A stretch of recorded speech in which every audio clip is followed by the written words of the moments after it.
All right, what is going on and how y'all doing today on a Sunday, August 28th? Man, we are flying through August, man. Seemed like it was only a couple of weeks ago that we were talking to, oh, well, we still got a whole another month before football season, and it is 2 weeks away. And the Atlanta Falcons just finished their third preseason game. And obviously, we want to sit here and talk about it and hear what everyone has to say. It is your Unc here. I'm also in Uncle Steve's Lounge on YouTube. Make sure you check it out. Make sure you guys subscribe if you haven't. Tell a friend. Season will start pretty soon, and we should be really rolling with a lot of these videos and a lot of the opinions of what you all want to talk about as fans of the Atlanta Falcons. And yesterday should have been a good day to talk about because, for the most part, a lot of positive things to talk about in Atlanta's 28-12 win over the Jacksonville Jaguars. I don't know where to start. I'll kind of let it dictate along the way. Feel free to join me. Bring your comments in, just like my brother Falstar Falcon. What is going on, my friend? Is that the hate week has started early. Let me tell you, I have already been chastised by my New Orleans Aints brethren, already talking junk about what the Saints gonna do, and they're gonna run up and down Mercedes-Benz. I heard one of them say they're gonna take their name back. And they're gonna take Mercedes' name back. I'm like, okay, y'all do what you need to do. I said, y'all just remember, y'all got that dude over there that like giving it away to the other folks a lot of times. So it is what it is. So hopefully, just some good old-fashioned trash talk this week as we come up on some of these games. I know they had some minor college games come on. I was at Northwestern and Nebraska yesterday, and next week is really the big week for college. I'm assuming maybe that's why the NFL had that little extra week aside of the three-game preseason to give college football their big kickoff. And of course, if you live down here, UGA plays Georgia. UGA plays Georgia, which is basically what it is. UGA plays Oregon in the Chick-fil-A kickoff down here next week. So that ought to be exciting, giving us an extra week to hype up what is going to be on in Atlanta Falcon land. What's going on, Rusty? Rusty joining us today. I said, kid you not. I just said to myself, wonder if Steve is going on. As I open the Facebook, this pops up. Great minds thinking like, yes, they do, Rusty. How you doing, my friend? Good to see you in here. And again, just a little bit of talk about what happened yesterday. And then specifically later on, as you see scrolling down the line, we'll talk a little bit about what the biggest difference is, whether overall or individually, you've seen from the Atlanta Falcons this year. And then we'll play a little game called Preseason Roster Hopefuls. Keep, cut, or squad. And of course, squad meaning practice squad. And we'll try to go down the list and see. It's going to be a little hard in some sense because I mean, we can pretend like we know who are the starters on this team. I mean, aside of maybe 8 folks, I guess, I'm not pretty sure who's starting for this team. I think it's only like 8. And I'll go to that list in a little bit, and we'll go down and try to see if we can kind of figure out who's going to be on this roster by the end, and see if that can give us a little bit of something to talk about. Well, first, let's talk about yesterday's game. Yesterday's game was pretty good. I didn't get a chance to look at it live until not live. I didn't get a chance to look at all of it until later on. But here are some of the stats we had in the game. Take your thing off here, Rusty, so everybody can see the screen. So we saw Atlanta Falcons had 309 net yards. The penalties, man, we got to do something about the penalties, and especially the pre-snap penalties. I can almost live. Holding is a strong one, I know, because holding can be debatable on just about every play. But all the pre-snap penalties, man, I'm feeling Arthur Smith when he looks like he just internally boils up on the line. I can't stand when we get those 5-yard penalties. There was one in particular. I think we had like a 3rd and 3, a 3rd and 4, and it went to 3rd and 9. You can't do that, man. You cannot do that. Going down the line, I don't even know who the Perry guy was, but he threw a couple of nice deep balls that concerns me, Darren Hall, on the list. And he threw for 201 yards, 1937. Not that great of a game. Desmond Ridder, of course, his first pass was an interception and his last pass was an interception. But in between those passes, he actually did a pretty good job, especially on 2 of the drives that eventually ended up scoring for us. Great special teams yesterday. Nice block punt. Good to see the special teams showing their face a little bit. And, we're starting to truly hear from the defense. And I love it. I love that we're finally starting to get some traction from some of these guys on the other side of the ball. So, look, I love the fact that Ebiketie, and here's where you're starting to be real good.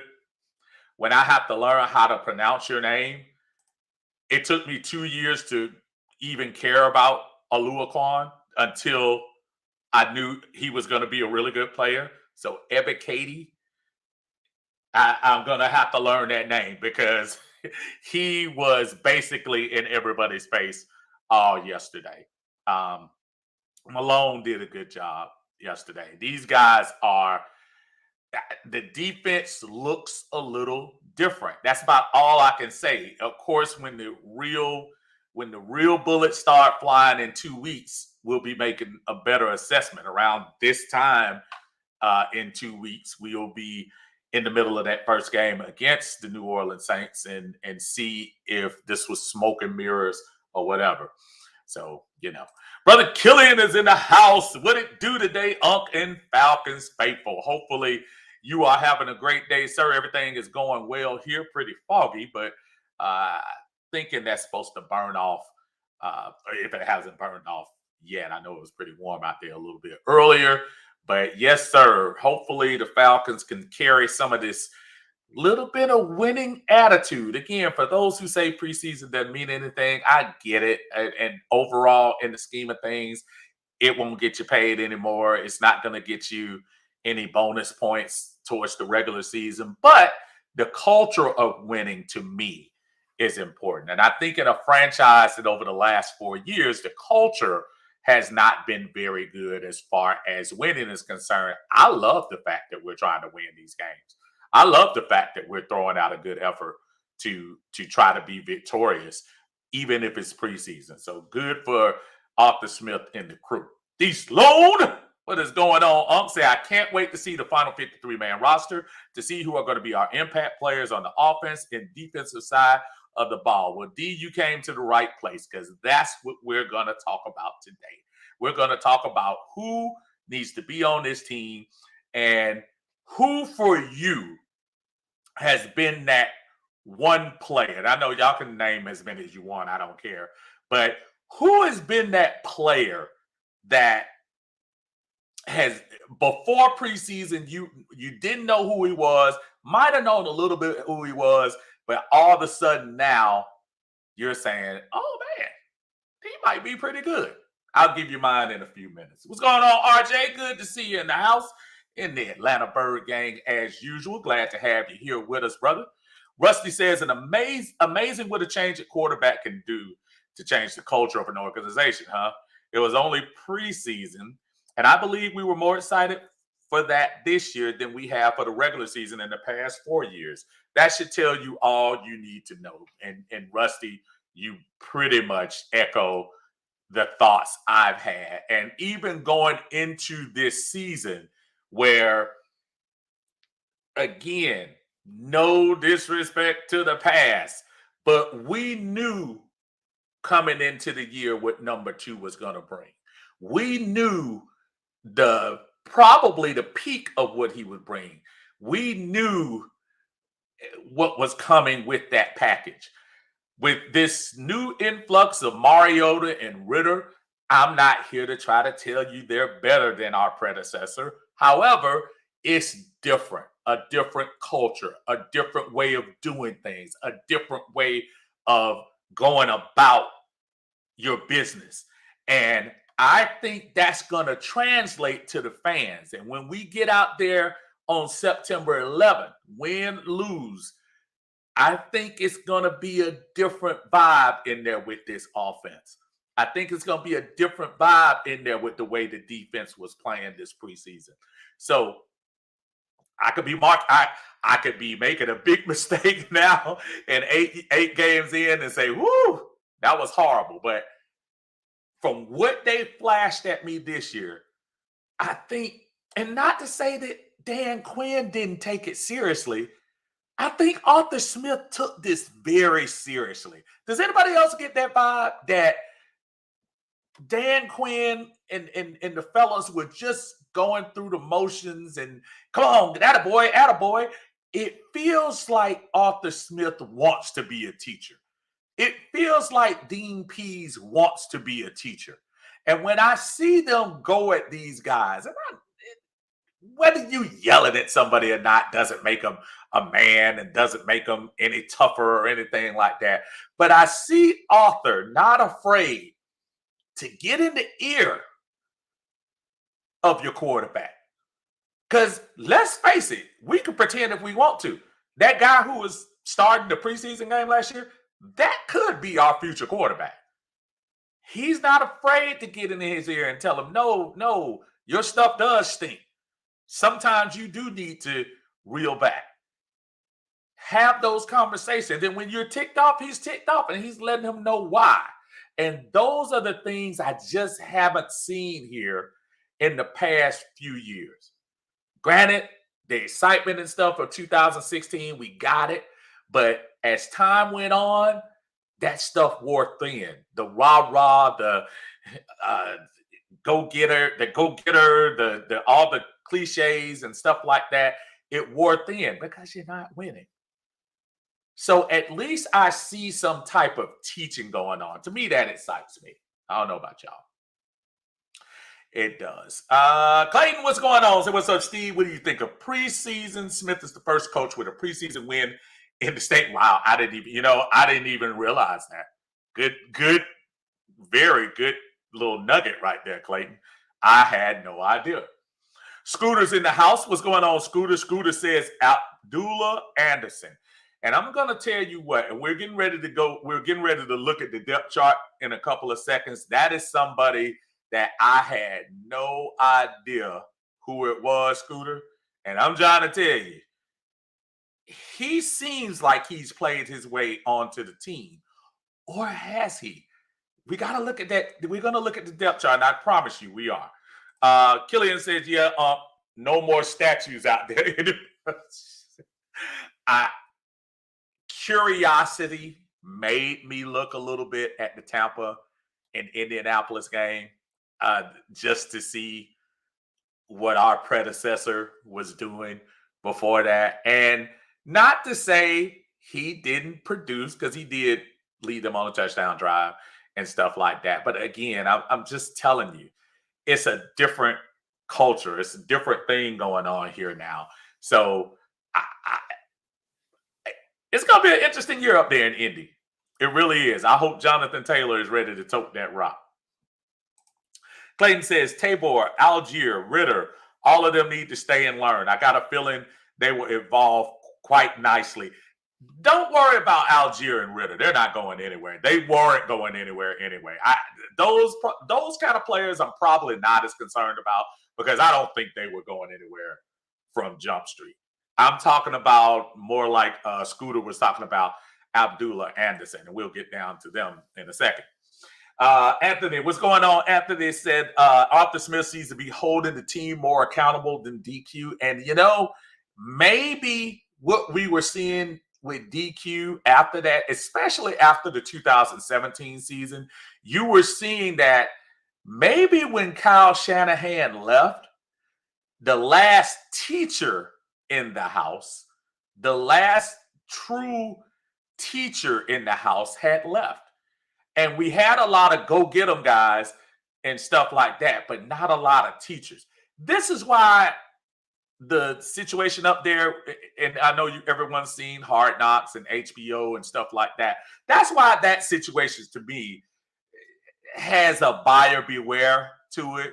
Dan Campbell is great video. He's great video. He's great entertainment. He'll be great on one of the studio shows and all of that stuff and whatever.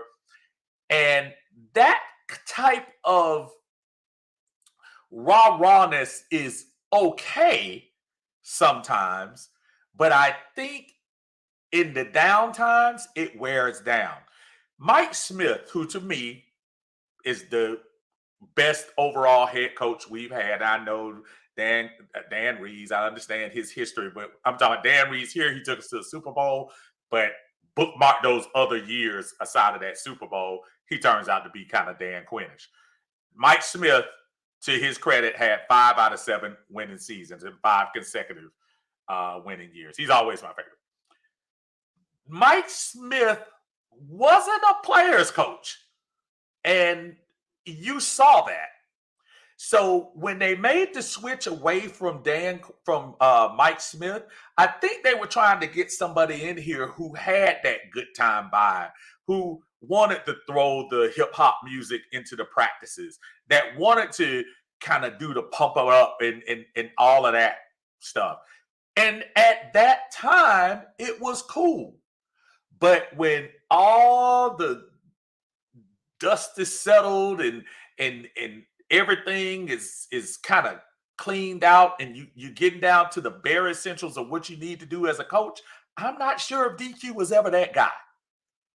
I think he's great probably in the role he's in as a defensive coordinator, because you can run that and you don't have the overall responsibility of a 53-man roster. So from me, that's why Dan Quinn was brought in here. I don't fault that move, and it did. Look, we can say what we want to. It did squeeze a Super Bowl out of it. But overall, I'm not sure the timing was right for him. I bet if he did it again, he would do the job much better. But, it is what it is. Anthony says, Bernhardt surprised me. I think he surprised quite a few people. Clayton also says Bernhardt definitely made some noise in there. Jordan, what's going on, man? Said, what I missed so far? We have talked about, we're just talking a little bit. You see the scroll down there, Falcons preseason roster hopefuls. We're going to talk keep, cut, or squad, and the biggest difference you have seen from the team after these preseason games. What is your biggest thing? Clayton says Bernhardt gives you the Cooper Kupp vibes. Yeah, He seems to be very sure-handed, and as a receiver, that's something that you really want. That's really important. False Start says, changing the culture around this daggone place. Dean Pease said it himself. And Dean Pease is correct. And if he keeps bringing them young guns up at this quarterback like they were doing yesterday, I think he might end up finding success. I hope so, at least. Clayton says, I think we're going to be a run-first team with explosive passing game. I think so, too. I think we're going to be I think they're trying to run the ball. I think Arthur Smith is trying his best to establish the run. That was obvious yesterday. I think that's what his game plan is. Okay, we've teased enough. Let's go to this depth chart and just see what kind of decisions the Falcons are going to have to make. Okay. Let me make this a little bit bigger so everybody can see on the screen. Okay. I think that should be good. All right. So look down the line at your wide receivers, and let's look at your wide receivers there. I don't think we need to. OZ is on the team. Brian Edwards is on the team. Drake London is on the team, even though on this list they show him third, right? They're on the team. So what's really going to happen is now we're talking about individual players. I'm going to start with Kadero Hodge, who to me has done a pretty good job so far of showing what he can do on the team. I like Hodge. I like Hodge a lot. I think he made Alden Tate expendable. Demir Bird. Bird had a couple of nice catches. Does that help his cause on the team for us? I like Bird as well. We get down to Cameron Baston. I'm not sure. I think he might be somebody I would practice squad, meaning. Jared Bernhardt, who has made this even tougher along the line. So for me, my wide receivers keep, and again, I'm not going to mention Drake and Edwards and OZ. They're on the team. I'll keep Hodge. I'll keep Bird. I'll keep Bernhardt.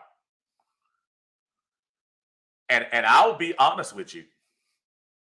I think Frank Darby, I'm not even sure if he's going to squad. I like the kid. I hope, and this is nothing personal, I hope he ends up making a team because he has that personality that's going to be, infectious to a locker room. But I think, I do not think he should make this team. Bastion and Berryhill, same thing. I'm just not sure. One of those two will probably end up being on the practice squad. But I think your 6 receivers are going to be Hodge, Bird, London, OZ, Edwards, and Bernhardt. Those are mine. Getting to you guys' comments. I'm going to pull this down and see what y'all think about the wide receiver part. Let me hide this right quick so I can see you guys' comment. Y'all got to forgive old Unc because my where's my thing? There it is. All right, there we go. All right. Bring it down. There we go. Let's see what y'all saying. Y'all saying Clayton. Let's talk. Clayton says offensive. I'm sorry. Darby practice squad. Keep Bird and Hodge. Tate is already cut. So Tate got cut last week. Huntley, we're going to get on the running backs in a second. Keep Hodge and Bernhardt, squad Bird, and cut Darby. That's what Rusty says.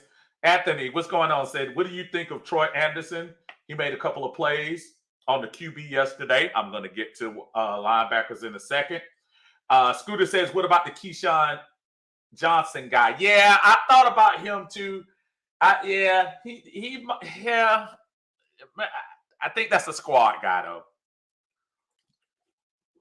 I would live with those 6 wide receivers that I just mentioned right now, if that were me. Fallstar said Bird had a really good preseason. He did. That's why I think he's worked his way onto this team. As far as wide receiver is concerned, that's my thought on that. Let's go to.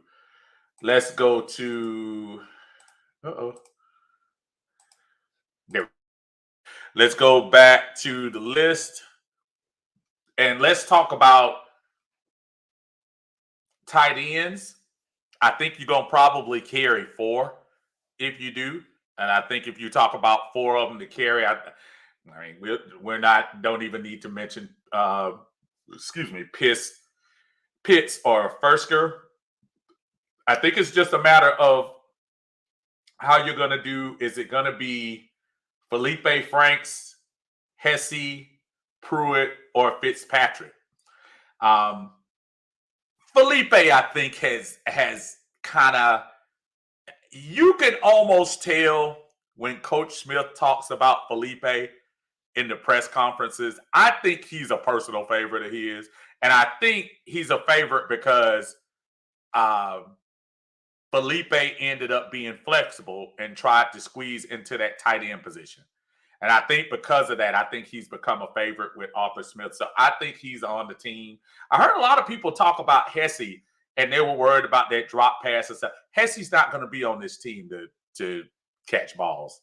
He's on this team to block. And from what I've seen on a couple of those plays, especially in game 2, he's a really nice blocking tight end. So if you ask me, I think my 4 would be Pitts, Fursker, Franks, and Hesse as far as the tight ends are concerned. See if y'all have any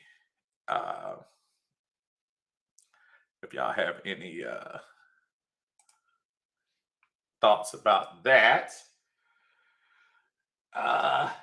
Clayton says this is where you need your co-host. Yeah, I know, Clayton. Hey man, listen. I had a person who was helping me with some of this stuff. You're right, to read the comments. I try my best to do what I can, but let's put it this way. Yeah, the co-host would help me out, but I know I would want to get the reaction from the horse's mouth, which I'm the horse.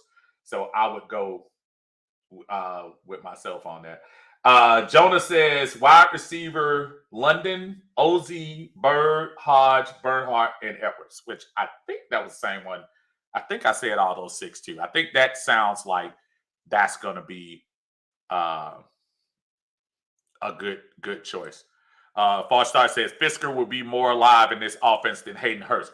And if you noticed, if you watched him on the field the last couple of games, first, he might end up being more than what Hayden Hurst was, though I must admit I was a Hayden Hurst fan. I wish we could have somehow kept him in the mix if we could have. But, it is what it is. But I do like Fursker too. I think that's going to be a good addition to the team. Let's talk about these running backs. Running backs is, yesterday, Caleb Huntley, if it was a Hail Mary for him, I think it connected. I think Caleb Huntley may have cost somebody their job yesterday. If you look at the running backs right now, no doubt on Cordero, Keith Smith will be here, fullback. And Algier. I honestly think those are the 3 that I think are the locks to me. Everybody's talking about Damian Williams. And from his past, I can kind of see where people like him.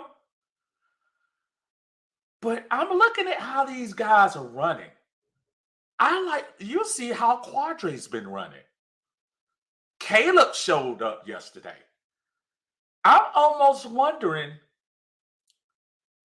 is Damian Williams somebody that you keep on the team? I know as far as special teams, he's definitely somebody else that you can have back there. But I'll be honest, I think special teams these days, especially on kickoffs, punch, you just need somebody that can catch the ball. But as far as kickoffs concerned, it's almost non-existent because nobody kicks the ball in play hardly anymore anyway. I think you could find somebody. You could find an athlete to do that. I don't know. This is going to be a little controversial. To me, it is. But if I were in the room right now for what I see, I'll go with CP. I'll go with Keith. I'll go with Algier. And I'll go with Huntley and Ollison. And I know that's 5, and that's probably way too much. But that's where I would go with. If you're going to run the ball this year, that's where I would go. I think I think Avery Williams, thank you for changing positions, but John Rain, no. Caleb Huntley showed me a little bit yesterday. I would try my best to squad John Rain if I could.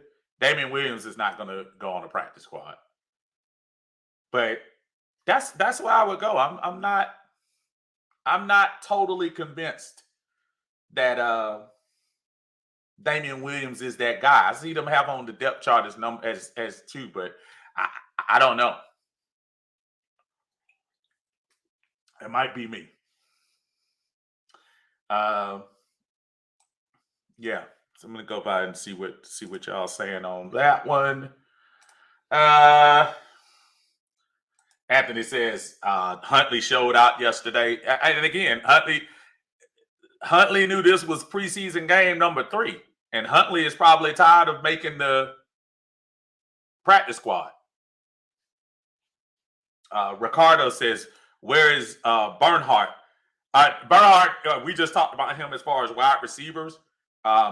A lot of people think that Bernhardt is going to make this team, and I agree with that too. I think he's gonna make this team as well. Rusty says CP, Williams, Algier, and Ollison. Yesterday was the only promise Huntley has had in 2 years. I would squad Huntley. Williams is definitely making the team. He's a poor man's CD. And don't get me wrong, I haven't forgot about Damian Williams. Look, Kansas City doesn't win a Super Bowl without him. He did some great stuff up there in Chicago. So I'm not trying to sit here and tell you he's not a talent. I'm almost wondering from a standpoint of some of these young guys, are we going to allow them to finally breathe in a renaissance of this franchise? Yeah, Damian, we have our rugged veteran in Patterson. To me, let some of these young boys eat. Let Ollison eat. Let Huntley eat a little bit. And I know Huntley to me is a little bit special case because I know Huntley has been on this team for a couple of years, and undrafted free agent, and I just have a special little spot for him if I can. Now, it wouldn't shock me, Rusty, if they did squad him. It wouldn't shock me. But I hear you loud and clear, and you're probably right as far as having the opportunity. But I don't know. Ollison definitely has worked his way, which is so weird to me that Ollison was drafted 3 years ago and has not gotten the opportunities with the other guys. And give a lot of credit to the guys coming in that they said, you know what? We're going to give them a shot. So, Clayton said agrees. Coach Ray, what's going on, brother? Says Deion Jones is going to be traded or released. He just didn't look like he belonged out there yesterday. Give me a half second. We're getting ready to get to the linebackers, and I'm gonna speak on that in a second. Clayton says, don't forget contracts with clause for how many carries they receive in a game. Yeah, this is true. That's probably something that Damian and them have written up in their list. All right, so let's go back to the offensive line. The starters are pretty much set, and I'm going to give a clap salute to Caleb McGarry, who has looked good this year. Maybe the motivation of not getting that fifth-year option, maybe the motivation of just hearing everybody talk about his game. I don't know what he's done, but McGarry has been good, especially in those flash parts of the running game early. He looks he looks like a more he looks closer to a first-round pick. Not quite there, but he looks closer to a first-round pick than he's looked the whole time he's been in Atlanta in just these 3 games, to me, my opinion. He is a monster. When I saw him in person, and I remember seeing him in that 2019 draft when they were out there, and he was well, actually, I take that back. It wasn't him because he wasn't out there because he had the heart thing. Lindstrom is the guy that I said Lindstrom bulked up, but I saw McGarry. McGarry looks like a bodybuilder, man. He's a huge dude, and hopefully that'll pay dividends. Obviously, Lindstrom is there. I like the fact they still kind of have the back and forth with Hennessy and Dahlman, but it kind of looks like Dahlman, who has been in on more of the Mariota snaps. I think Dahlman is going to be the guy. Hennessy is going to make the team as a backup. I have zero doubt about that. So Elijah Wilkinson has been a godsend, somebody who can come in and actually has taken the worry out of the left guard position, and Jake Matthews are going to be there. So now you're left with Jalen Mayfield, Justin Schaefer, Ryan Nuzell, Colby Gossett, Jonathan Harrison, Jermaine Infidel, I'm sorry, whatever it is, he ain't going to be here, and Tyler Vrabel. Now, it's kind of funny. Yesterday, I was watching the post game with the Bird Gang, who Ryan and the guys do a great job, as always, on Thursdays at 8 o'clock in the Atlanta Bird Gang, talking about the game and stuff like that. Let me get back up there. I'm sorry, y'all.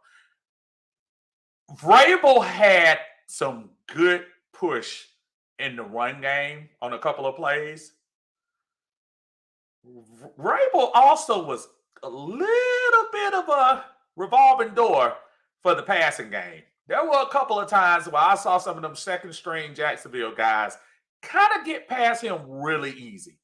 Now, it's super obvious that he's getting this chance because I'm sure, as an undrafted free agent, because his dad hired Arthur, and I'm sure he's given him an opportunity to get this chance.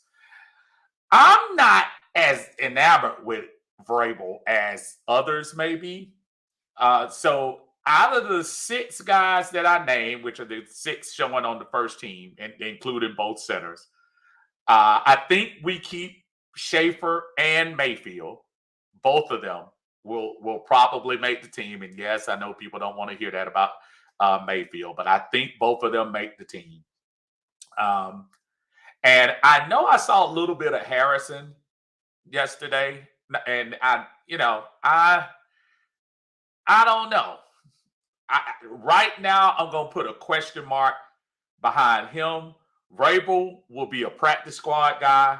Gossett will be a practice squad guy, and Nuzell will be a practice squad guy. So I think all of them will end up being on the practice squad. I don't think they're going to make the original 53. And remember, practice squads are much larger these days, 15 deep. So don't feel sorry for these guys. They are going to be okay.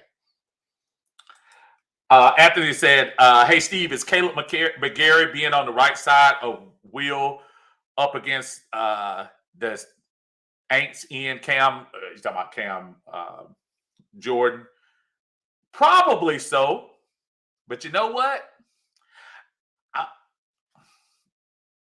I don't think the sacks are going to come from linemen this year as much.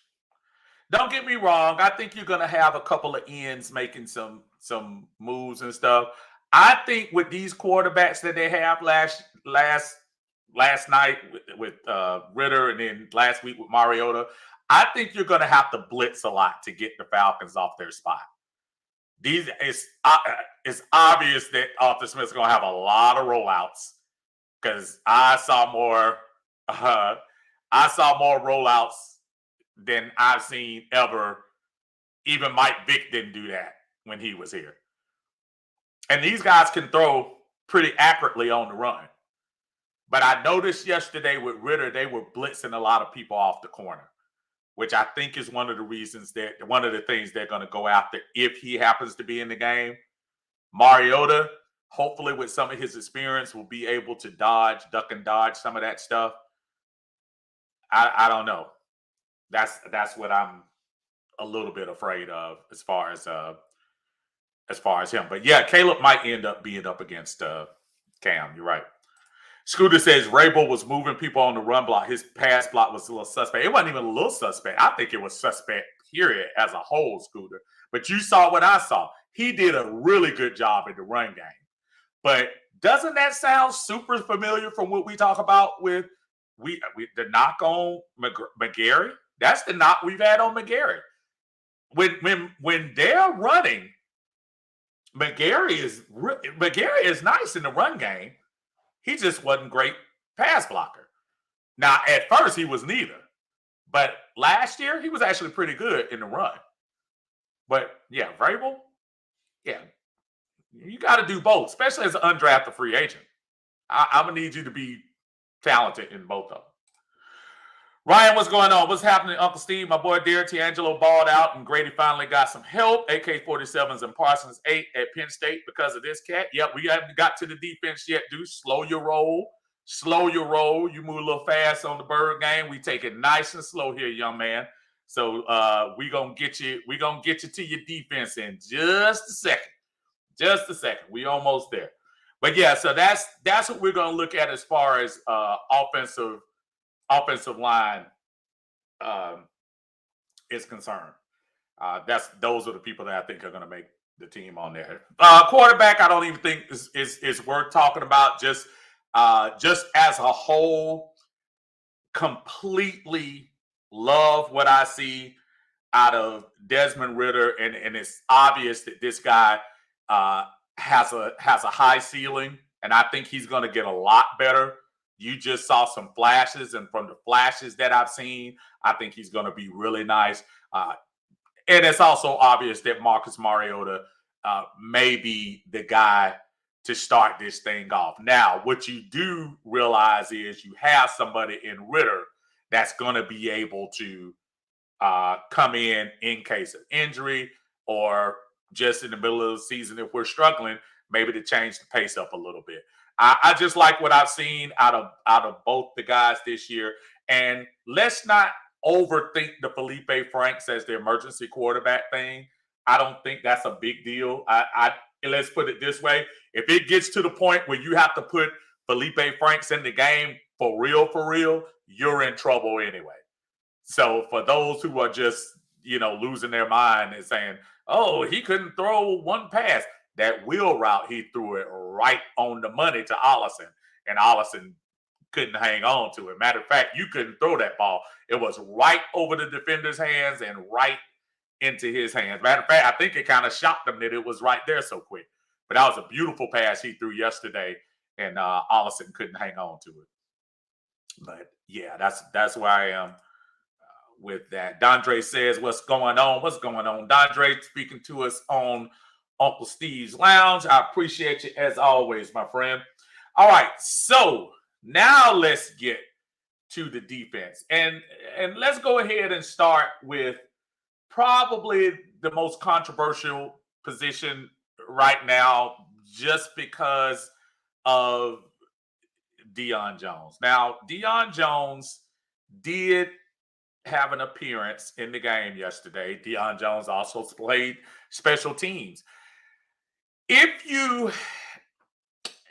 I don't want to try to read people's minds so much, but if you truly listen to Arthur Smith when he was talking about Deion Jones, about having to compete and we're going to throw him in there, but he's going to have to catch up. And the way he was talking as if, yeah, bruh, it's going to take a lot for you to make this squad. Because I got the folks now in place that I need. Now, that albatross of a contract hanging on his neck probably has a lot to do with it. If you really think about it, now that they redid Grady's deal and everything like that, Deion Jones is the highest paid player on this roster. And being the highest paid player on this roster, the expectations should be over the moon about you. I find it super hard, as much as I want Deion to play. And I've had time to think about it because I am a Deion Jones guy. I am. And I really hope this works out. But if I'm in that business side of things with Terry and Arthur, this guy's making, well, more importantly, he's making $9 million, but his cap hit is $20 million. And if you have somebody that's absolutely sucking the salary cap life out of you, and they're just getting on the field, and your coach doesn't exactly give you the biggest vote of confidence, you know the difference between that coach if somebody's hurt. If somebody's hurt on the team and the coach really likes him, coach is like, yeah, he did good. He did all he needed to do to fire himself up. We can't wait to see what he does out there. He's one of our best players on the team and blah, blah, blah. Go back and listen to the press conference the day that they activated Deion Jones this week. Arthur Smith sounded like he didn't want to talk about Deion at all. He gave him credit for coming out, working his way back on the field and he gave him credit for that. But you can see that there was something there that you say, wow, that coach didn't exactly go to bat for him. So I'm just reading the tea leaves from outside looking in. Ooh, that just wasn't the best vote of confidence for a, 7-year vet? No? I don't know. I hope it works out. I like Deion. Not even going to try to pretend. I like Debo. I think Debo was a nice player. I think Debo did a great job for us those first couple of years. Yes, he is definitely, if anything, I blame Dimitrov them for throwing all that money at him so early. Because I think he was nice, but I don't think he was top. I think when he got his contract at the time, I think he was the 5th highest linebacker at the time they signed that contract. And he has never been top 5. He's been really good for us at times, but not top 5. As far as that. Gregory, what's going on, Greg? Greg says, what a hungry improving team and a hard-nosed coach does for a fan base. The breath of fresh air extremely needed. We feel it, and other teams will also with and extending the play quarterback. Not only that, Gregory, and I don't know if you were out there or not, Greg. I don't know if I saw anything from you or not. I saw a lot of folks posting pictures and stuff on Facebook, which was awesome because it seemed to be a vibe there that people were excited to go to a preseason game. Last 2 years, I hadn't seen anybody post. As a matter of fact, if anything, they were hiding their face if they were going in there because they didn't want to be seen. But I think this new chapter, it breeds optimism.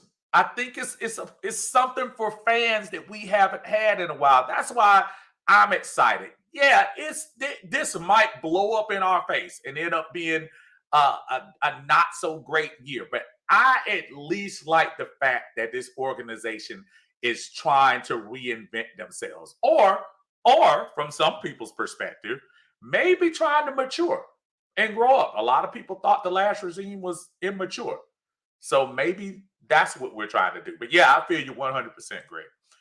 Dondre says Deion Jones has an attitude like he's supposed to be here, but what has he done since that Saints game and Jameis 30 for 30 record? But see, but what has Deion actually said and done publicly?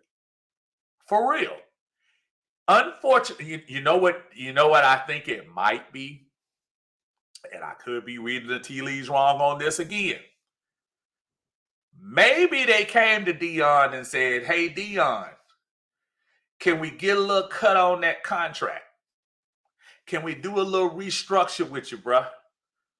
Can we do a little something that we can work this thing out for you on down the line? And Deion, because obviously I didn't see a restructure. And maybe Deion said, no, man, I'm keeping my money. Almost sounds familiar. Number 11. A couple of years ago. And maybe we're at a point where they're saying, okay, I tell you what, I can't speak what's going to happen to you, but it could be ugly. And the Falcons might wait. They might put Deion on the field a couple of plays. Because listen, if you're trying to trade him, which I think was the goal this whole summer, and nobody's going to take him, nobody's going to take a hurt player, trade for a hurt player, unless they're a great player. And maybe they need to put him on the field and show, hey, look, Deion's healthy. Whatever y'all need to do to take him off our payroll, we appreciate it. Because after this, if you trade him, you don't owe him a dime after this year.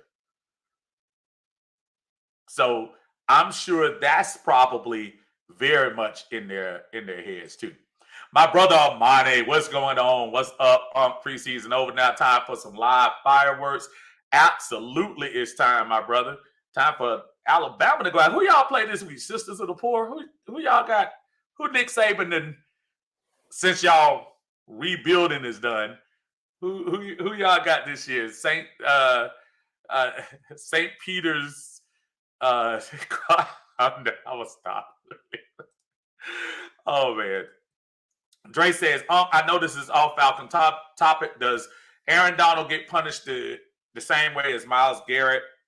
Only different because the two was in the game and this was practice, but they suspend Myles for the season. I think that particular case is an unfortunate viral situation because I do believe that happens more in practice than people might think. Matter of fact, I know that. I see that happen in Little League. So I know that happens, but I think because it was a practice, I don't think anything's going to happen. And it's extremely unfortunate. I'm pretty sure Aaron Donald is going to have to pay and not physically he's going to have to pay as far as some money. And they'll make that public because that was not a very good picture. And I'm sure Myles Garrett, the difference is Myles Garrett, that was an actual game. Those practices aren't even supposed to be on film in some cases. Some of those cases are closed practices. But somebody had a tape out. It's no different. My son goes to school and they had a huge fight at his school recently. And somebody turned on their phone. Well, actually, if you look at the video, you see like 20 people pull out their phone.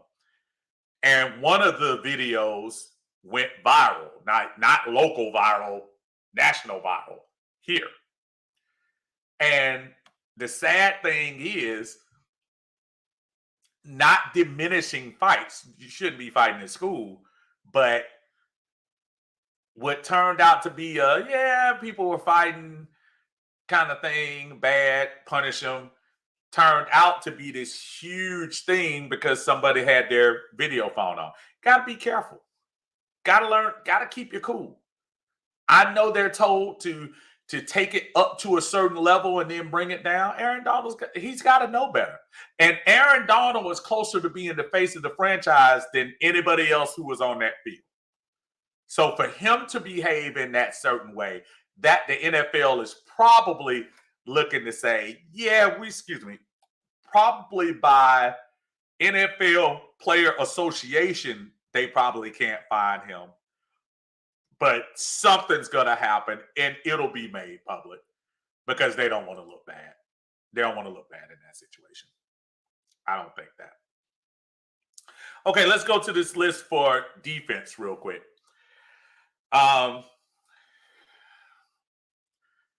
As far as the defense is concerned, I really don't. I'm going to talk about the players who are on the bubble more. I think everybody that you see who's on the first team is going to make it. Ebby Katie obviously is going to make it. So let's really talk about this. Dorian Etheridge, unfortunately, with the accident, with the injury, I should say. Let's see what that situation is going to turn out to be. Nate Landman, Quentin Bell, who had some flashes, had the block punt. That's a plus for him. Marlon Davidson, who's been hurt and just in and out, and aside of the little 1-yard pick six against Tom Brady, it's hard. And I don't want to use the B word yet because this is only year 3, so I don't want to use the B word. But second round pick, we want you. We want to root for you, brother. We want you to make this team. But there has been some very empty moments we've had with Mr. Davidson here. Abdullah Anderson, oh my goodness. Yes. He is somebody that I think has earned his keep to make this team. Derek Tangelo, man. Woo! D'Angelo Malone. I mean, these guys, it's going to be some tough sledding to make this defense, man. It's going to be some tough sledding. I even Timmy Horn has shown a little bit. I think Quentin Bell, as much as I think he did yesterday, I think he's somebody that they're going to probably squad. Boy, Tangelo and Malone, one of those guys are going to get squatted. They're not going to make the 53, but they're going to try to squad one of them. And you figure your draft pick might have a better chance of making, but boy, I would love to see Derek Tangelo make this team. I really would. He's really been good. And I'm glad Troy Anderson came in yesterday and did what he did, because I think there were some people that took one half of his first game ever in preseason and extrapolated that out to a bust. And that was ridiculous. You got to give the man some time. He's a rookie. And we're acting like he's a 5-year vet and they put him out there on the field and he didn't show up. First time ever. Come on, fellas. We got to give him a little bit more time than that at the linebacker position, as far as I'm concerned. All right, let's get back over here to some of these picks. All right. Dondre says, for second running back, I choose Huntley and cut Davison and put him on the practice squad. If they cut Davison, he won't be on the practice squad. They cut Davison, he's gone. Somebody else will pick him up immediately. Somebody who loves Auburn football. I'm sorry, y'all. There's a little gnat in front of me. Sorry, y'all. Gregory says, do you feel the change in the atmosphere in the ATL area Unc, I've heard people talk about the team positively in years, i.e., the movie Major League about Cleveland Indians. I think when you start talking about, and I think it started with the Hawks. When the Hawks made their run a couple technically, I guess that was last year. When the Hawks started in the summertime, started the feel good vibe when they got to the Eastern Conference Finals, you knew something was brewing with Georgia during the year. Then the Braves kind of shocked the world and won the World Series. Then Georgia just really, after a horrible showing in the SEC championship, comes back and wins the national championship. I think the Falcons are just on that train. I think they see that momentum, and it's time to jump on there. And I'm pretty sure the people around here see. I'm sure Terry Fontenot sees it. He knows where he is now. He's in a place that, you know what? Everybody else around us is winning. I'm looking at the Braves, and the Braves locking up guys for the future. They're trying to sustain their success. You look at University of Georgia, Kirby not satisfied. The Hawks stepped back a little bit last year, but I'm judging by the trade they made this year. That wrestlers trying to win. So if the Falcons organization, which is why I'm glad they went in a different direction, because as much as TD gave us some years, we cannot deny he gave us some winning years. He gave this franchise a Super Bowl. Got to give him his credit, a Super Bowl appearance. He gave this franchise a Super Bowl appearance. Got to give him his credit. But now it's time to build on top of that, and let's really get the real deal, not the participation trophy. Let's get the real deal, Lombardi. Gregory also says, people have seen me in my Jared jersey. They randomly come to me to speak about the team a lot. And listen, I hear more of a vibe this year about the Falcons than I've heard in the last couple of years. And I think a lot of that has to do with the exiting of our predecessor at the quarterback position. It's no disrespect to him. It's just after a while, it's time to move on. Sports-wise. Your sport, you'll be lucky if your franchise has a 3-4 year run. And with this Falcon team, I think that run came earlier than we want to admit.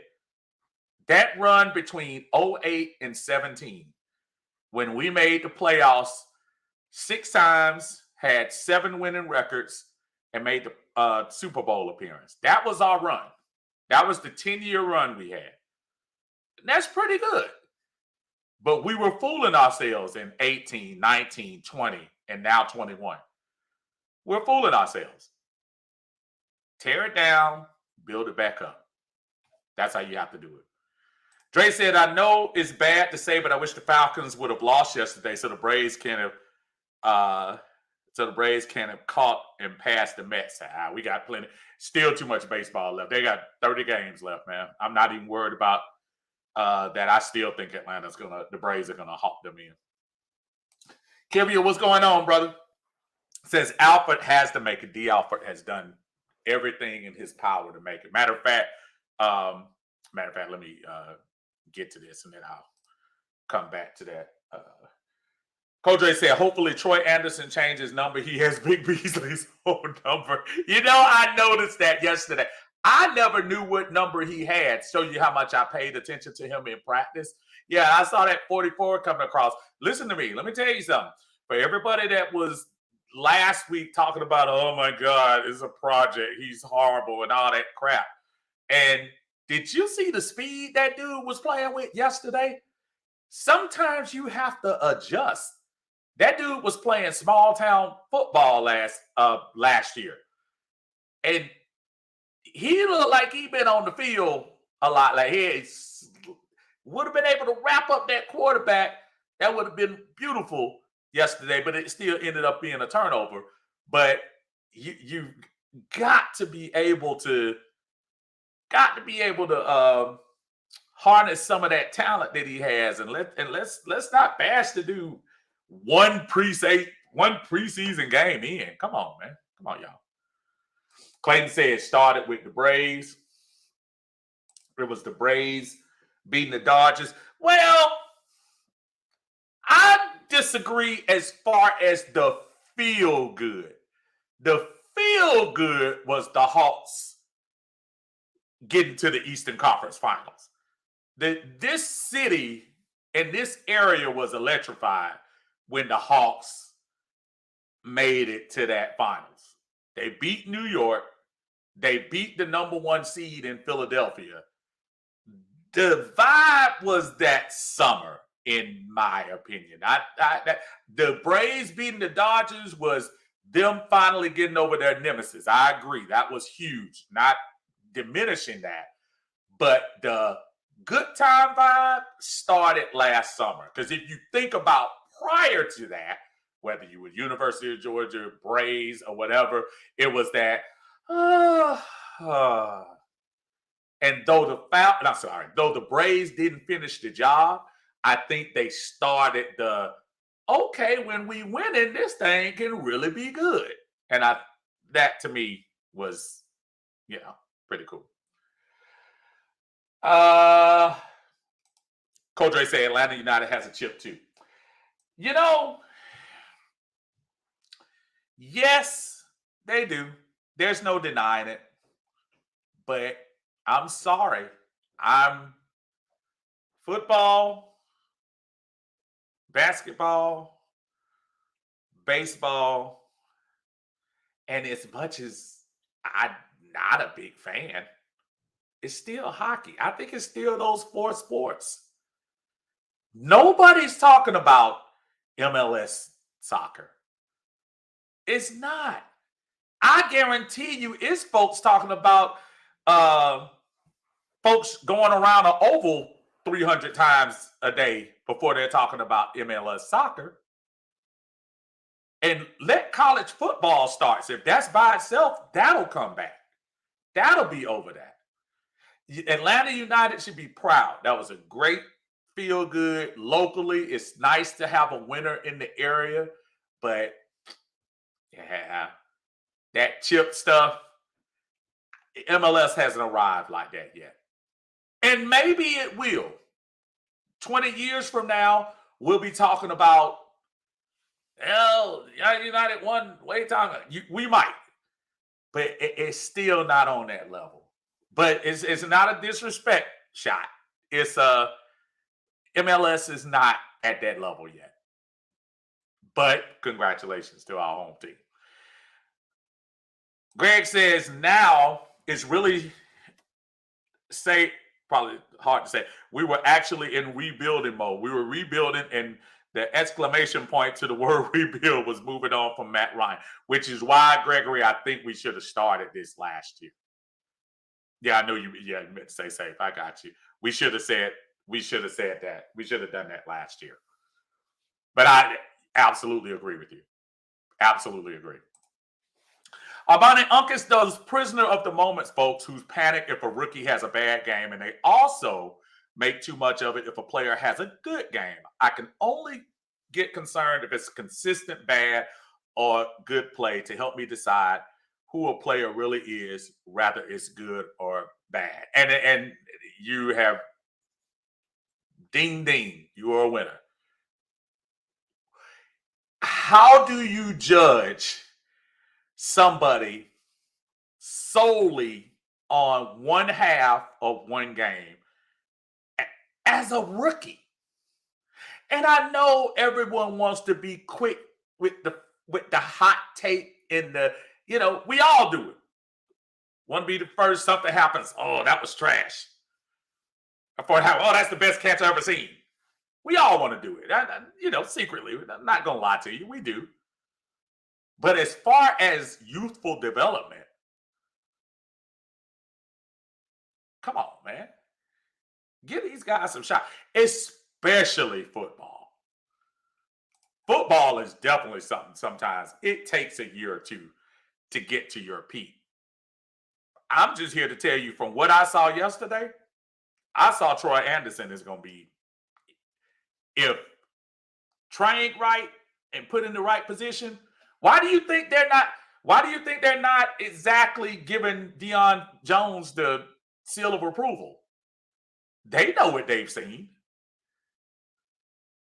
They know what they've seen. They probably saying, "Oh, we might be all right." So I'm going to believe the folks who do it for a living before I believe people like myself and other fans who might take one play and say, "Oh, he's trash." It was people yesterday. It was so funny. If you're on, if you look on Twitter, when Desmond Ridder threw that interception, I saw some back to life. Now he's back real again. Knew he was a fluke. Dude hadn't stepped 1 foot on a real game yet. Threw one interception. And after the interception, he goes down and marches the team right down for a touchdown. Resolve, man. I love it. Dondre says, Steve, you have said your famous line about the quarterback position, like you said about Ryan. Once the season starts, I don't want to hear anything about the quarterback moving forward. And I mean that. I said that last year. You're absolutely right, Trey. Marcus Mariota right now is our quarterback. And once the season starts, I got my quarterbacks back. He's the one that's going to lead us to the promised land. If we have any chance to do what we do, we need Marcus Mariota to do the job. I am not rooting to tank. I am not rooting to just push Ridder into the job. I'm hoping that we actually get better. DeMarcus, what's going on, DeMarcus? DeMarcus said, I could never get into it too. And I've tried to watch soccer. I really have. I'm going to tell you when I get into it. I get into it during the Olympics. Not the Olympics. The World Cup. The World Cup is kind of exciting because you see the fans and everything like that. And I hear the fans are pretty excited at Mercedes, which is fine. And I'm all about Atlanta teams doing what they do. But yeah, call me old school, call me, stuck in the moment. You call me what you want to. I just can't get into it. Sorry, folks. Gregory says Armani is correct. It takes rookies 2 to 3 years. Anderson has a stout advantage on defense. Not everybody can say by having played offense. I don't get people overlooking that. Like I said again, I think you have people that just want to hurry up and criticize first, before they actually see what's going on. Armani says, people also love to hear themselves talk and post anything. People want to be right so bad. Like I said before, some people in this group suffer from the Kyle Shanahan ego syndrome. Yeah, I think, which is why I'm never ashamed to say, y'all, I'm a fan first. So guess what? As a fan, I have my emotional highs and lows. I'll tell you all day today that, you know what? Deion Jones is the best linebacker on the team. But if he leaves and gets traded to go to another team, I'll treat him like he's a New Orleans Ain't in a heartbeat. Because I'm a fan. So in other words, my emotional meter goes up and down about things, including takes. And you're right. People want to hear themselves talk a lot. I enjoy posting, but I like to post with meaning. I don't want to just be the first to post just to beat people. I want something to make people think of something, which is why I like to even come on live sometimes, because you can express yourself in the moment sometimes more than I can sit around and try to frame up a paragraph or a couple of sentences to say, hey, this is what I wanted to say. Paul Star say, I saw a play the other day where Matt Ryan got sacked, and the man said that looked a lot like when he was in Atlanta. Now, yesterday, he took a nice sack. He took one sack the other day when nobody touched him. And then the sack yesterday was just a clear. But in his defense, he also had like a little 13-yard run. I'm here to tell all the Indianapolis Colts fans, don't get used to that part. I heard the crowd start. He ran for about 14 yards up the middle. And I heard the crowd, yeah, Matt Ryan. I was like, buyer beware. Buyer beware. It's coming. Y'all get food. Magic beans. Y'all get food. All right, let's go back to this depth chart one more time while we're back here. I think the cornerback spots, obviously, you got AJ and Casey Hayward are going to be there. Man, Darren Hall. And I like Darren Hall. Darren Hall gave my daughter a picture the other day when we went up to the thing. So I'm going to give him credit.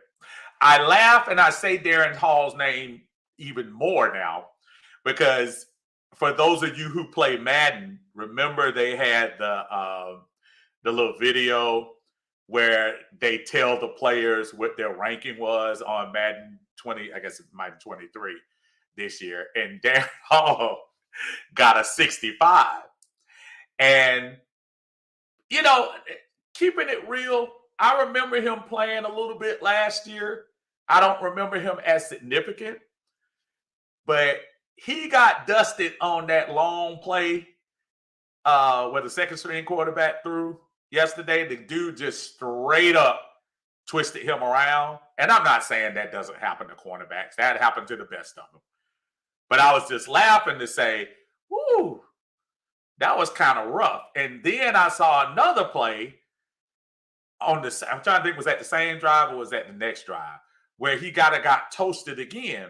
And I'm not saying two games doesn't make a career, but I'm also saying when I see somebody like D. Alford out there and I see the potential that he has and knowing he's, you know, CFL is definitely not NFL, probably not even XFL, I don't know. But I see some of the potential I see in him, I'd almost take a chance.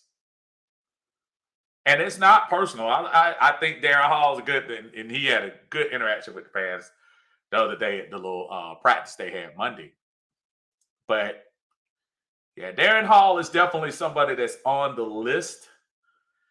Tabor, it'll be interesting to see if they hold on to him. Obviously, he had the interception and stuff, but I don't know. Corey Ballantyne had a really rough game. I think, unfortunately, I have to go cut with him.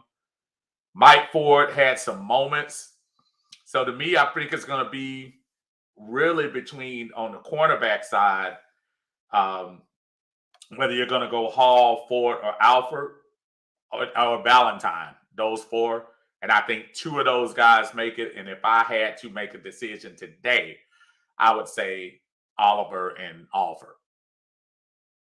Not sure if Ford or Ballantyne would be available to get on that practice squad, but I think I've seen as much as I want to see of Darren Hall. He might be a good teammate, but I really want to see some different stuff as far as he's concerned.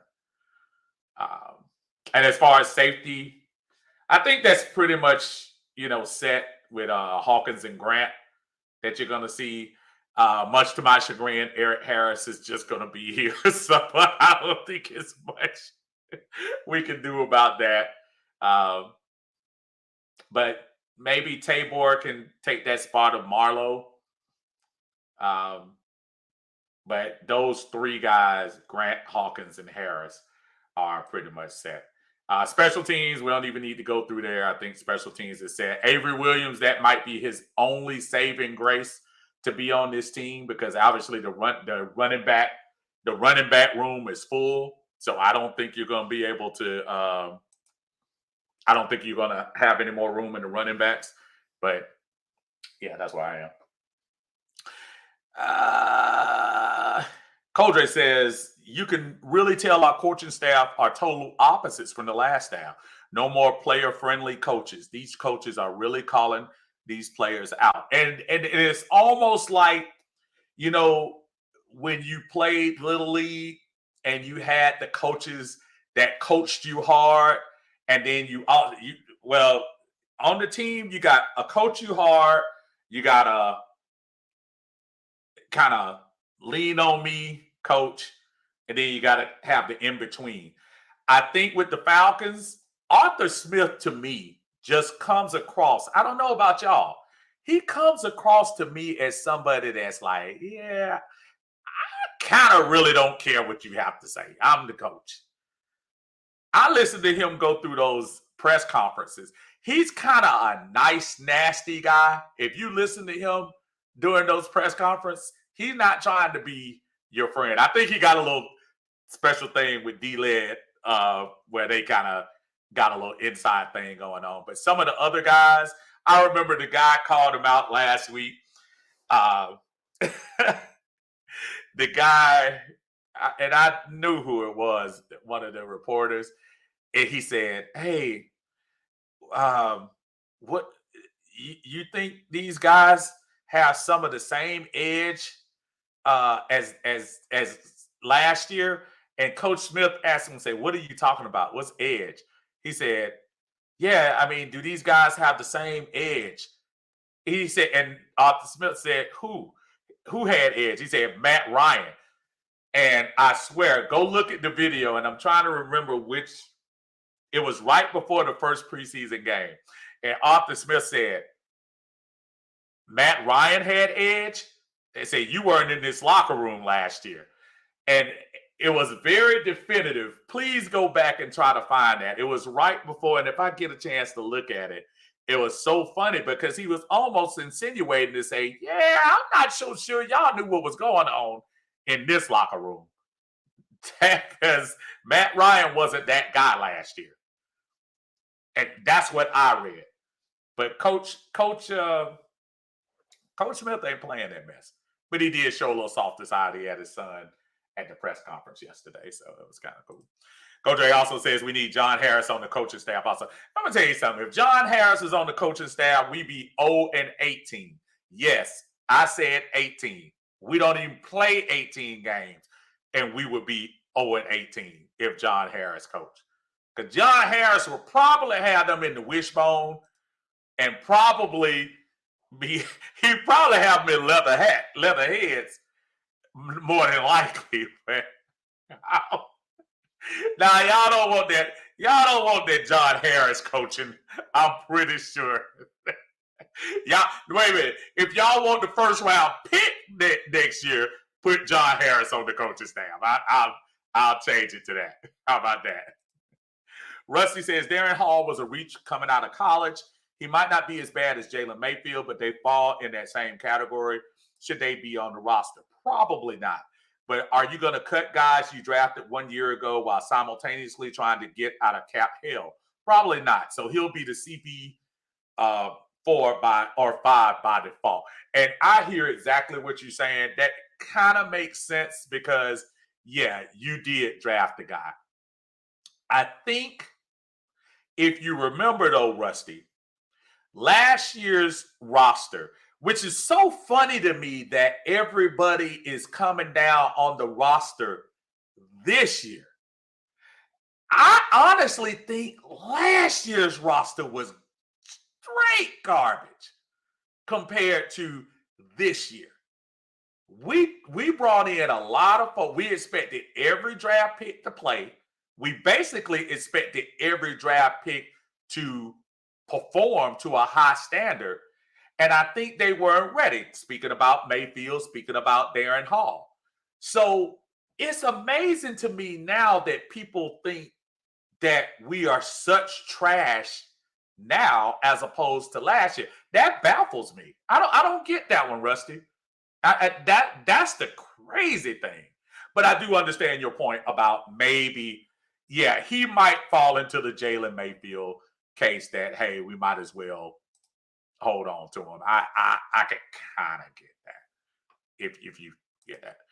Gregory says, off topic, how do you like those lightning cleats I customized? I did see that. I put the wrong post in the group. I don't blame the admin for removing. I think I did see a flash of that. That was actually pretty good. I did see that. You need to send that to my email on YouTube to see if I want to see that again. Dre says, Steve, my feeling on a rookie is just like a toddler learning to walk. It don't come easy. You have to learn somewhere. True. Some of them already ready to walk, though. Some of them ready to run. Oh, but everybody isn't. You can't treat everybody like everybody's not the same. And it's funny. Arthur Smith even talked about that. Like some guys, you have a field, you'll do management of certain players different than you'll do other players. And that doesn't say you don't treat them the same, but you have different criteria for some of them. He was explaining that when he was talking about how Cordero hasn't been, on the field quite a bit in preseason. But he scored 10 touchdowns last year. We kind of know what he can do. And I'm sure a real concern to Arthur Smith is, what is he, 32 now? He's 32, maybe 32 or 33, maybe 32. And you can't put a lot of wear on him. That's why I hope my buddy Algiers gets a lot of playing time this year. I hope he does. I hope he gets a lot of playing time. That would be awesome if he did. The other question I had on the stream was that I didn't have on the screen is name the one player from the beginning of training camp that you had no idea who it was. Even if it's a draft pick, let's keep it real. It's been a long time since the draft, so we probably forgot. What player that y'all know on the roster right now that you say you had no idea, but you're saying right now he's got to be on the team? What player, offense, defense, special teams, doesn't matter. And the person that I chose on the team is Abdullah Anderson.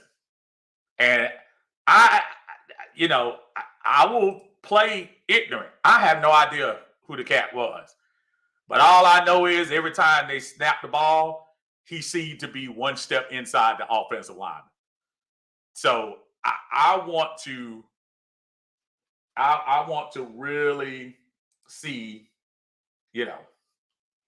see if he turns out to be the real deal or not.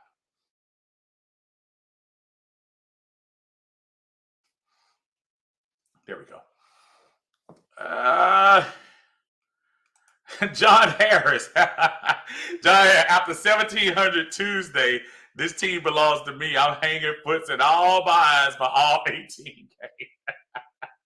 You can't handle that squad, bro. You can't handle that squad.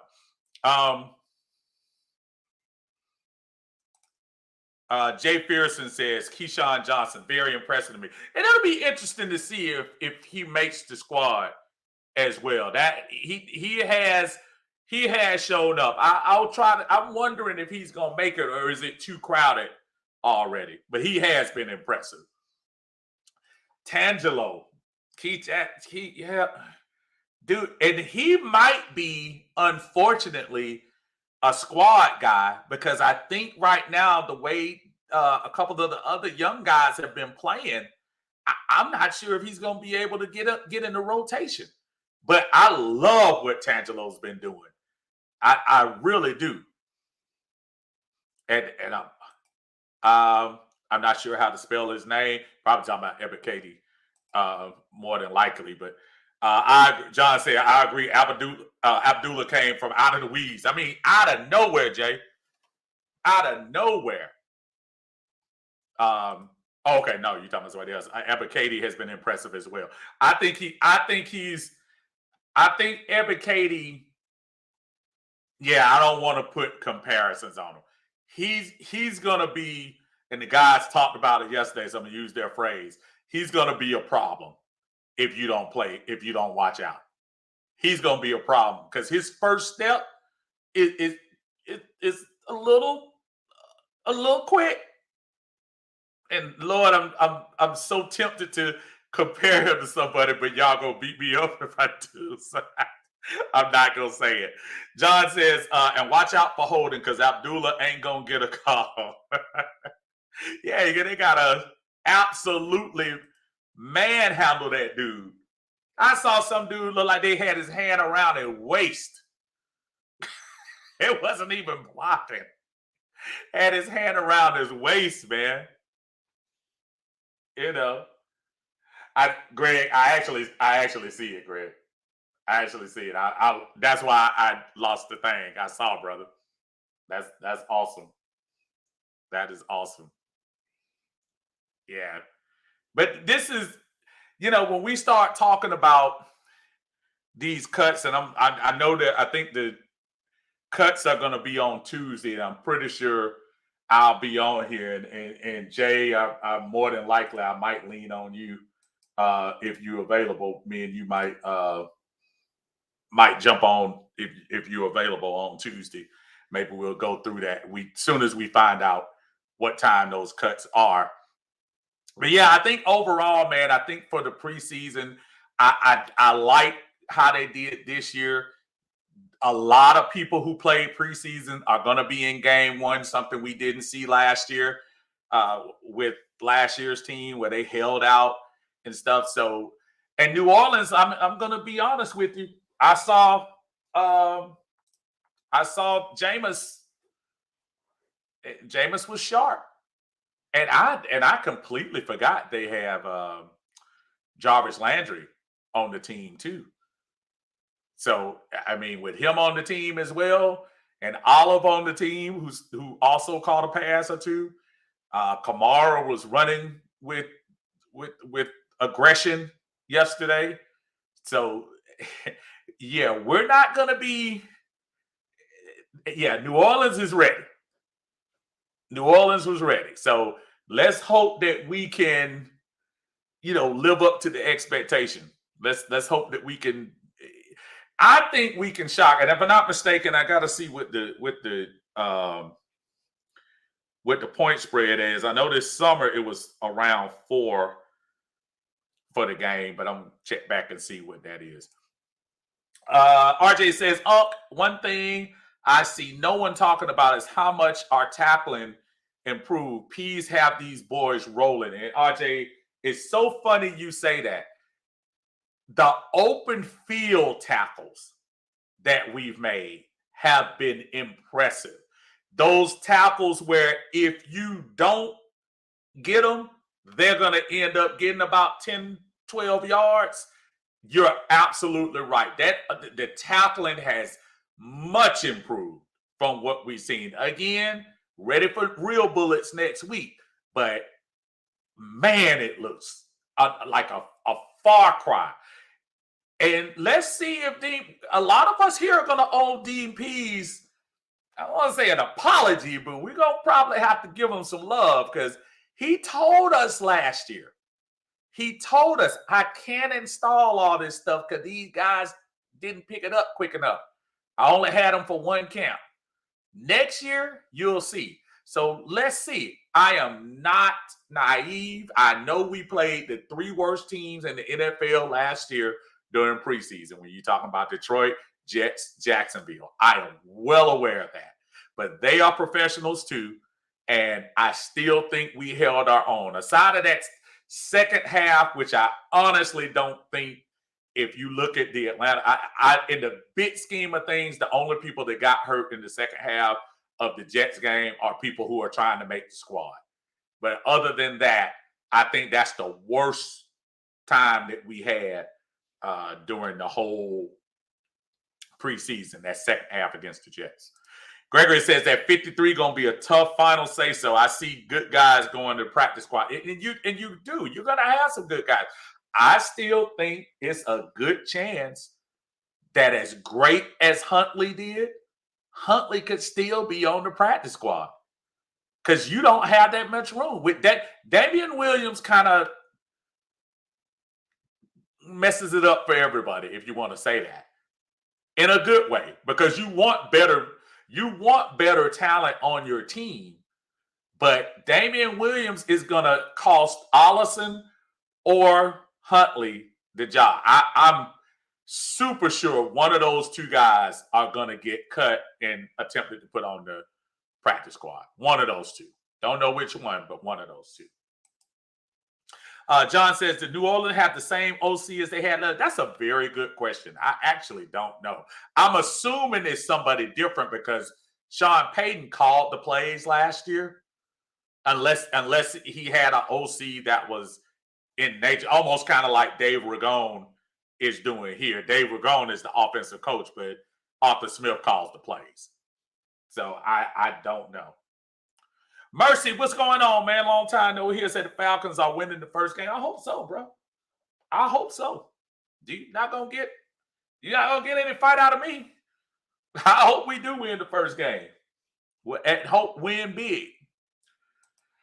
Codre, the whole division is going to be tough, even Carolina. And I'm glad you mentioned the division real quick. And I want to hear you all's opinion about this as we're going to talk Falcons related, but it's a little bit more NFL. Has everybody been paying attention to the Tom Brady saga? And I told, if those of you who have really been paying attention, and I've mentioned it right before preseason, kind of at the end of training camp, where don't be shocked if Tom Brady doesn't finish this season, whether hopefully not by injury, but by something else. I'm trying to tell you, and he mentioned it. He said he had some stuff going on. He had things going, something that, things happen. I don't know that man's personal life. I have no idea.